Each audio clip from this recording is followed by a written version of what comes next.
sabr deganda xayolingga qaysi payg'ambar keladi? Ayub alayhissalomdir shayxim. Shayton bu shavkat va azamatini ko'rganida Haq taologa iltijo qilibdi. Ayub alayhisalomni sinash uchun izn so'rabdi.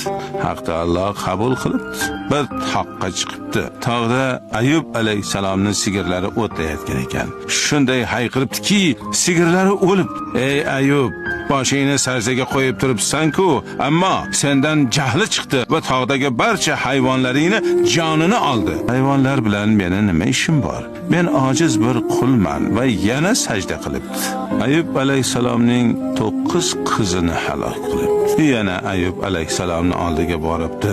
Allohning sendan jahli chiqdi va barcha qizlaringni jonini oldi debdi. Ayub alayhisalom yaratgan va jon bergan u edi va o'ldiradigan ham udir dedi va yana sajda qildi. Shayton Ayub alayhisalomni yo'ldan ozdira olmagach, Haq taologa iltijo qildi.